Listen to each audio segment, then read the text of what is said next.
Hi മക്കളെ, നമ്മുടെ first ചാപ്റ്ററിൽ നമ്മൾ മൈക്രോ ഓർഗാനിസത്തിനെ കുറിച്ച് പഠിക്കുന്നുണ്ട് അല്ലേ. കുറേ മൈക്രോ ഓർഗാനിസത്തിനെ പറ്റി നമ്മൾ കേട്ടിട്ടുണ്ട്, ബാക്ടീരിയ, ഫംഗസ്, വൈറസസ് എന്നൊക്കെ.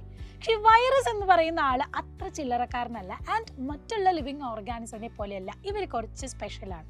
എന്താണ് ഇവരുടെ സ്പെഷ്യാലിറ്റി എന്ന് നമുക്ക് പഠിച്ചാലോ. വൈറസ് എന്ന് പറയുന്നത് ശരിക്കും അവരൊരു ലിവിങ് ബോഡിയിൽ അല്ല, അത് പുറത്തായിട്ടാണ് നിൽക്കുന്നതെങ്കിൽ അവരൊരു അസെല്ലുലാർ ആയിട്ടുള്ള നോൺ ലിവിങ് മെറ്റീരിയൽ ആണ്. കാരണം ജസ്റ്റ് ഒരു ക്രിസ്റ്റൽ പ്രോട്ടീൻ മാത്രമാണ്.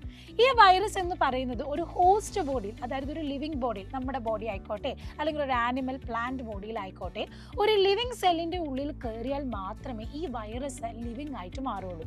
അതായത് ഹോസ്റ്റിൻ്റെ സപ്പോർട്ട് ഉണ്ടെങ്കിൽ മാത്രമേ ഇവർ ലിവിങ് ആവുള്ളൂ. ഇവരുടെ സ്ട്രക്ചറുടെ ഒരു പ്രത്യേകത എന്താണെന്ന് വെച്ചാൽ, ഒരു പ്രോട്ടീൻ കോട്ട്, അതിൻ്റെ ഉള്ളിൽ DNA അല്ലെങ്കിൽ RNA പോലത്തെ സിമ്പിൾ ജനറ്റിക് മെറ്റീരിയൽ മാത്രമേ ഉണ്ടാവുള്ളൂ. അപ്പം നമ്മൾ വിചാരിക്കും ഇത്രയും വലിയ സംഭവം അല്ലെങ്കിൽ കൊറോണ പോലത്തെ ഡിസീസ് ഒക്കെ ഉണ്ടാക്കാൻ മാത്രം ശക്തി ഇവർക്ക് എവിടെ നിന്നാണ് എന്നുള്ളത് അത് മിസ് പറഞ്ഞു തരാം.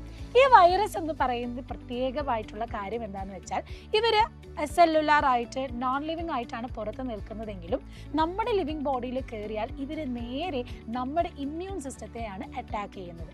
നിങ്ങൾ എയ്ഡ്സ് പോലത്തെ ഡിസീസ്, അതുപോലെ തന്നെ ഇപ്പോൾ കൊറോണ പോലത്തെ ഡിസീസ് ഒക്കെ കേൾക്കുമ്പോൾ നിങ്ങൾക്കറിയാം, ഈവൻ ദോ നമ്മുടെ ഫ്ലൂ ഒക്കെ എന്താണ് വൈറൽ ഡിസീസസ് ആണ്.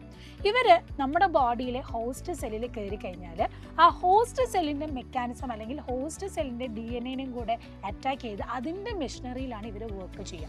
ഈ കംപ്ലീറ്റ് മെഷീനറി ഇവരുടെ കയ്യിലായിരിക്കും. സോ അതുകൊണ്ട് തന്നെയാണ് ഈ വൈറസ് എന്ന് പറയുന്നത് ഹ്യൂമൻ ബോഡിയിലും ആനിമൽ ബോഡിയിലും പ്ലാന്റ് ബോഡിയിലും ഒക്കെ ഇൻഫെക്ഷൻസ് ഉണ്ടാക്കുന്നത്.